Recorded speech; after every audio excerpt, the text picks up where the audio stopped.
E aí, terceiro ano, tudo bem? Beleza? A Páscoa foi boa, tranquilo. A gente ainda dentro dessa condição de coronavírus. A gente vai falar mais ainda sobre isso. A gente vai ter mais videoaula, mais aula online ainda, tá? Tô observando aí abril, maio, junho, talvez julho. Então eu preciso falar algo muito sério com vocês. Eu preciso que vocês assumam um protagonismo da vida de vocês, principalmente porque a gente tem, nem esse ano não adianta, não pode fugir disso. Já conversei com vocês em aula, já vou falar aqui de novo da oportunidade que vocês vão ter. Precisam sim tomar mais cuidado, acessar mais a plataforma, responder os questionamentos, os fóruns, as atividades que vocês não estão respondendo. Não foi só comigo, eu já vi isso com outras professoras e com outros professores. Então está na hora de assumirem a responsabilidade que vai ser exigida de vocês a partir de hoje e a partir dos próximos anos da vida de vocês. Então, por favor, entrem na plataforma, respondam as atividades, não deixem para depois. Eu já vou de antemão avisando que eu estou anotando quem me entregou com atraso. E vou deixar bem claro com a Angélica que eu vou descontar pontos sobre isso. Eu já conversei também com outros professores, para a gente fazer mais ou menos a mesma coisa, para a gente fluir melhor, que a gente precisa disso. Tirando essa parte, vamos falar de matéria, vamos organizar a nossa cabeça um pouquinho. A gente está na unidade 12, capítulo 24 do livro de vocês. Tá? Eu estou com um slide aqui que eu vou fornecer a vocês no mural ao longo da semana, provavelmente na quarta-feira ou na quinta. Eu vou acabar de organizar aqui o slide, o que eu quero exatamente. Eu vou posicionar alguns links, talvez alguns outros vídeos para que vocês possam acompanhar também. E esse pedaço é metade do capítulo, que a primeira metade vai até o exercício onde tem um campinho de futebol. Acho que é exercício 4 ou 5 dessa parte do livro.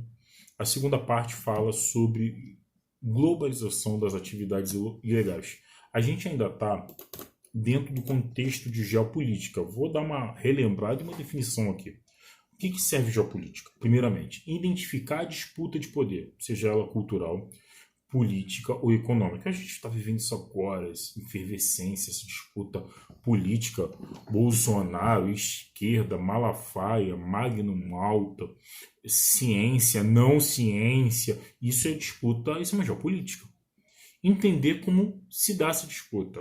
Está certo, está errado, quais os meios, quais os métodos está acontecendo. Isso a gente está vendo agora também. A gente está vivendo a geopolítica dentro da nossa realidade agora. Identificar qual país é uma grande potência mundial. Essa qual país a gente pode deixar um pouquinho no passado.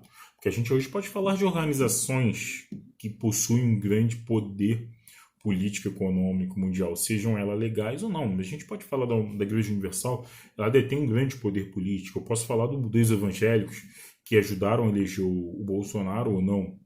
Entendeu? Você também tem os católicos, tem as outras religiões, a gente está falando de outros partidos políticos também, que também têm o seu momento, a sua posição, o seu poder político. Então a geopolítica ela envolve identificar, entender, compreender e o que vai acontecer ao longo disso. Isso a gente falou na última aula, a gente está revendo agora. E dentro disso tudo, dessa geopolítica, a gente tem diversos conflitos mundiais. Eu vou dar uma lida aqui na lista do que pode ou não, aonde a gente vai ver esses conflitos. Eu tenho algumas reivindicações nacionalistas, eu tenho a contestação de fronteiras, instabilidade política, o momento que a gente vive hoje é uma instabilidade política, por causa das diferentes visões políticas dentro do Brasil. A gente tem disputa de áreas de influência, religião no Brasil bem menos do que no mundo, mas tem uma disputa religiosa um pouco pequena ainda. A gente tem diferenças sociais e econômicas, a gente cita as favelas e toda a sua característica única, diferente do que não é favela, apesar da gente viver dentro do mesmo ambiente. A gente tem ações terroristas que no Brasil ainda não existem, não da forma tradicional, pelo menos não tivemos casos disso nos últimos 10, 15 anos, e a gente fala também de arsenais bélicos. Tá? Só que nesse momento da aula a gente está falando de uma globalização, de uma política ilegal. A gente vai falar da globalização do crime. E aí ouve o que eu tenho para ler aqui. A globalização não existe somente na economia mundial. Também é possível ver a sua marca em atividades ilegais, como a prostituição, pedofilia, tráfico de drogas, armas, animais, o aumento da organização criminosa, lavagem de dinheiro e o consequente aumento de paraísos fiscais. Então, quando a gente fala em globalização, a gente sempre lembra muito da coisa bonita, da bela, da viagem, só que a globalização também tem o seu lado nefasto, que são as globalizações das atividades ilegais e que traz uma série de crimes, uma série de complicações para a vida em sociedade. Tá? Dentro disso, a gente fala dessas organizações mundiais que têm o seu crescimento de uma forma muito única, muito característica. Você surge, ela primeiramente, aquela ganguezinha, aquele barrilzinho. Vou trazer um pouco mais para o dia de nosso, o dia hoje, nossa vivência. Vamos pegar aquela facção criminosa do Rio de Janeiro, talvez a maior, tá? Não vou citar nomes, mas tem uma cor característica de vermelho, tá? Mas não vamos citar nomes, para deixar bem claro a vocês. Como ela começou exatamente? Ela, como assim como toda organização mundial, global, ela começou basicamente com a mesma ideia. Era um grupo que tinha uma diferença social e econômica com a elite, com a burguesia, começaram a praticar atividades ilegais. Dentro dessa condição, eles começaram a crescer, deixou de ser uma ganguezinha de bairro, começou a dominar algumas regiões da cidade. Dentro dessas regiões, depois começaram a dominar regiões dos países, partes maiores, começaram a acrescentar mais poder bélico, político e econômico, ao ponto de você chegar a mudar, a negociar internacionalmente. Essa mesma facção que a gente está citando, hoje ela tem braços em outros estados além do Rio de Janeiro e faz negociações há muito tempo com países como Paraguai, como Colômbia, como Equador, Venezuela, para garantir armas e drogas, no caso. Isso a gente está falando de algo muito próximo da gente, de algo que a gente consegue minimamente acompanhar o crescimento daqueles antigos que queriam só vender para garantir o mínimo financeiro para a família, para aquele ambiente, para aquela favela. Hoje mudou completamente. Isso aconteceu com o tráfico de órgãos, com de animais, tudo começou de uma forma muito simples e precária, mas com o advento das tecnologias, da globalização, com a melhoria de todo o acesso que a gente teve de forma legal, também favoreceram as atividades ilegais. E por isso é um grande problema, uma grande preocupação das polícias, da sociedade como um todo, essas atividades, porque elas causam muitos danos à saúde, à economia, à política de uma região. E isso a gente vai desenvolvendo essa globalização. Dentro do mundo, o que você consegue enxergar? Que existem países fornecedores e países consumidores. E aí a gente vai no óbvio. Países fornecedores, aqueles mais pobres. Países subdesenvolvidos ou em desenvolvimento. Os grandes países consumidores são os países desenvolvidos. E aí vamos para a lógica simples da vida de qualquer empresa, de qualquer economia. Eu vou vender para quem tem dinheiro. E a pessoa que tem dinheiro vai comprar. É meio idiota o que eu estou te falando, mas é exatamente isso.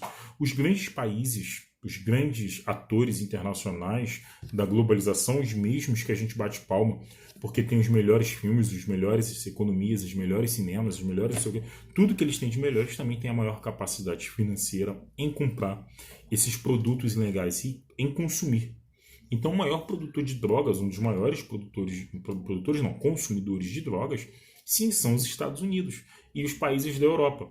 Hoje, para você ter noção, a última vez que você vê em National Geographic, em Discovery Channel, você fala das mulas, que são pessoas pobres, normalmente carentes, que vão viajar de países pobres, como o Brasil, ou de outras regiões do globo também pobres, e vão para a Europa ou para os Estados Unidos, algo em torno de 10, 15 mil dólares que eles recebem para entregar essas drogas em outros países, em países ricos. Muitos deles não façam isso, pelo amor de Deus. Isso é altamente arriscado, além de ser contra a lei, não faz isso. Mas a gente precisa saber. Eles colocam cápsulas de cocaína dentro do estômago e pode estourar, e pode dar convulsão, pode te matar, não é algo legal. Mas muitas dessas pessoas estão desesperadas, precisando de algum mínimo do dinheiro, e eles aceitam fazer isso para vários locais do mundo. Normalmente, o produtor é o país mais pobre e o consumidor é o país mais rico. Isso não quer dizer que um país pobre como Colômbia, Equador, onde tem a produção ali, que não tenha consumo. Tem. Só que o principal fonte, o principal local de consumo não é o pobre, mas sim o rico. É a mesma coisa do tráfico de drogas dentro do Rio de Janeiro. A maior percentual, a maior parcela de consumo não está nas áreas pobres, está nas áreas ricas. Pelo simples motivo que essas pessoas têm condições de comprar em maior quantidade e em maior constância. É a mesma lógica simples, não tem grandes lógicas. Por isso, quando eu olho aqui meu mapa, eu vejo que o hemisfério sul, que são os países mais subdesenvolvidos ou em desenvolvimento, eles são grandes fornecedores ou grandes rotas, porque normalmente tem uma segurança mais precária para levar esses produtos para os países ricos, que estão ao norte. Aí eu estou citando Estados Unidos, Europa Ocidental, pouco da China, que a China agora está com um crescimento desde a década de 70 absurdo, a China capitalista, tá? O Japão também tem uma rota interessante e alguns outros países. Por isso que esses países têm uma grande rota e também uma grande atividade legal existente dentro deles e são combatidos ferozmente nos Estados Unidos, por exemplo. Se você for pego, você é deportado e antes ainda tem lá um julgamento, é capaz de você ficar preso por lá, depois deportado e proibido de entrar, e se entrar é uma confusão imensa, é muito difícil você lidar com aquilo ali, tá? Você é só proibido de entrar, tem uma série de complicações relacionadas àquilo. Então essas são as atividades legais. A globalização permitiu muito o nosso crescimento, como agora a gente está vendo essa aula, mas também permitiu o crescimento das atividades nucleares. Dentro ainda desse capítulo, eu tenho uma mudança. É meio engraçada essa mudança dentro do capítulo, mas ele fala das atividades de combater e também fala das atividades nucleares. Por quê? O poderio bélico também causa discórdia entre os países, principalmente aqueles que têm a bomba atômica e os que não têm a bomba atômica, porque a bomba atômica é uma demonstração de poder. Então você tem uma coisa chamada TNP, Tratado de Não Proliferação. Não proliferação de quê? De armas nucleares. Diversos países já assinaram, muitos deles, inclusive o Brasil, já assinou e não tem a bomba nuclear. O Brasil basicamente desistiu da bomba nuclear por causa disso. Mas eu tenho países que são signatários desse acordo, mas tem bomba atômica. Por exemplo, os Estados Unidos, segundo consta oficialmente, tem 9.000 bombas atômicas. A Grã-Bretanha, que envolve Inglaterra, País de Gales, 160. França, 350. A Rússia, 12.000 bombas atômicas, ainda resquício de Guerra Fria. Isso são números oficiais, entre aspas, porque por questões de segurança os países não informam exatamente aonde estão e quantas são os seus armamentos nucleares. Não confunde armamento nuclear com tecnologia nuclear. Tecnologia nuclear é uma condição X que é importante para o desenvolvimento de país e o crescimento. A bomba é uma outra condição de guerra. Então não muda, não confunde isso. Eu tenho no Brasil, por exemplo, Angra 1 e 2, que é tecnologia nuclear, mas eu não desenvolvo bomba. Eu tenho um processo que segura, que dificulta ali uma condição X. Tá? O Brasil aqui merece uma citação. O Brasil e as armas nucleares. Em 98 o Brasil assinou esse acordo. Não tem. Então ele diminuiu o seu processo de produção do que seria uma bomba atômica. Por que isso é importante? Porque dentro do contexto geopolítico, se você produz bomba de uma forma não autorizada, fora do seu acordo, você sofre sanções econômicas, sociais, políticas, e isso pode atrasar o seu desenvolvimento econômico. Países como Irã e Coreia do Norte sofrem muito com isso e também são muito atrasados com isso. Além disso, em 88 a gente teve a Constituição brasileira, depois da ditadura militar, depois daquele tempo complicado da política brasileira. E a nossa Constituição proíbe a construção de uma bomba atômica. Então, se eu tiver que construir uma bomba atômica, eu tenho que mudar a Constituição Federal, a maior lei que existe dentro do Brasil. Entre 50 e 80, o Brasil já quis desenvolver armas, mas antes mesmo de eu assinar um acordo, eles já começaram a desistir. Por quê? A geopolítica internacional brasileira é baseada muito no movimento pacifista, no movimento de negociações. Desde o Barão do Rio Branco, lá atrás, no início do século XX, no final do XIX, a gente pautava pela relação de amizade. Aquela característica, o brasileiro é um cara legal, gente boa, é muito que pauta a nossa diplomacia. É diferente do que está acontecendo um pouco nos dias de hoje. tá? Hoje que eu digo, o atual governo brasileiro, o governo Bolsonaro. Ele foge um pouquinho dessa característica e surgem críticas porque tradicionalmente o Brasil é um povo mais amistoso. Ele tenta resolver as condições na conversa. Isso é uma característica nossa. Isso não estou dizendo que é bom ou ruim ainda, estou dizendo que é uma característica. Estima-se que hoje 9 países possuam armas nucleares. 5 antes da tal TNP. Tá? Isso oficialmente. Extraoficialmente, a gente pode ter algum outro país aí que tenha e a gente não está sabendo porque estão escondendo o jogo por causa das sanções, por causa de uma guerra que poderia gerar, principalmente com as principais nações do mundo. A gente fala de um lado Estados Unidos, do outro Rússia, para ficar em 2. Então é muito complicado. Então nesse momento eu tenho um 5 que tenho ali afirmado, 9, uma condição, e alguns que não assinaram. E existem hoje 14.500 bombas. 90% está para os Estados Unidos e Rússia, para você ver a desigualdade e a confusão que é discutir com essas duas pessoas. Por isso até muito da discussão Estados Unidos e Rússia, às vezes, quando um começa a ficar mais esquentadinho que o outro, eles abafam logo, eles diminuem, porque sabem que se caso entrar em guerra e usar o arsenal nuclear, os dois países estão, vamos dizer, ferrados, e com isso você evita uma guerra. É o mesmo conceito da Guerra Fria. Eu tenho um armamento pesado, mas a guerra é muito improvável. A discussão é bem provável de acontecer entre esses dois países. Pode vir aqui. E aí a gente agora vai falar dos Estados Unidos.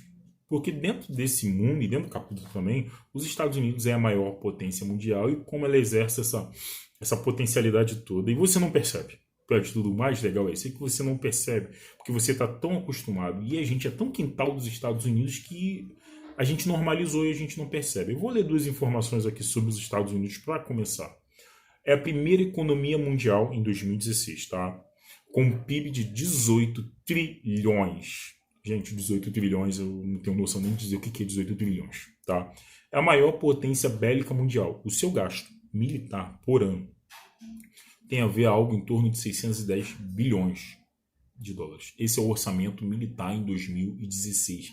610 bilhões. É um número absurdo, um número muito gigantesco, um número mega. Assim como os Estados Unidos tem muito megalomania em tudo. O seu IDH em 2015 é 0,920. Para você ter noção, ele é o 10º país com maior IDH do mundo. Ele não é o primeiro, ao contrário do que vocês pensam. Ele é grande na economia, na política, mas no IDH ele é somente o 10º. E como eu faço e exerço a influência política dentro do contexto mundial? Primeira coisa, a gente fala da influência cultural. Música, alimentação, vestimentos, a língua inglesa, que é falada em qualquer condição.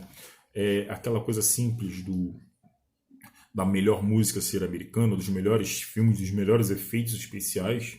O bom da globalização é que a gente começa a ter acesso a filmes de outras regiões e perceber que a indústria americana ela não é tão assim boa. É muito mais propaganda e marketing que a gente tem em cima dessa condição do que exatamente o filme. Você vai acompanhar nos canais de streaming, você vai ver séries e filmes que são muito melhores do que os filmes que a gente tem acesso normalmente via TV, mas isso impulsiona muito. Aquela coisa, o melhor filme, para a gente entender esse exemplo, é o Rambo, o Exterminador, não, só o Rambo. O Rambo, que é o Exército de um Homem Só.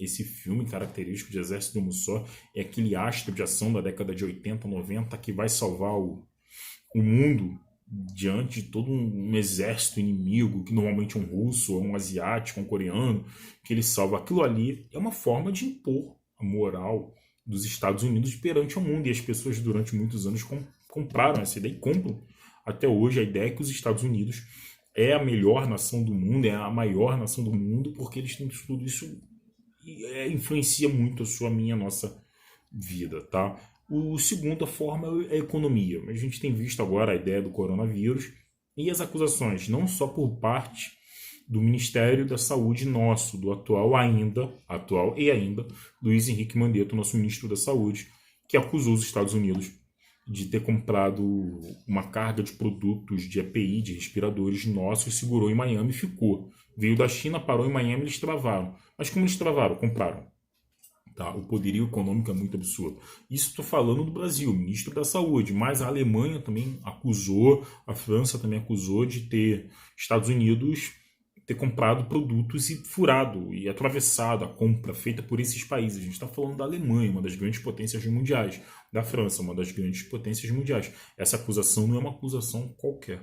Segundo as fofocas, existem pessoas americanas, representantes americanos, basicamente parados nos aeroportos chineses, procurando algum navio, algum avião de carga que vai vender alguma coisa, e eles estão dobrando ou até triplicando o preço pago por esses países para pegar primeiro por causa do combate ao coronavírus. A gente está vendo que em Nova York a situação está muito dramática, e não só Nova York, tem várias cidades dos Estados Unidos, várias cidades importantes também tentando em caos por causa disso, e por isso eles estão comprando. Então o PIB, a força do dinheiro deles é utilizada para isso. Eu tenho dinheiro, eu posso, American First. Isso é o básico da política americana.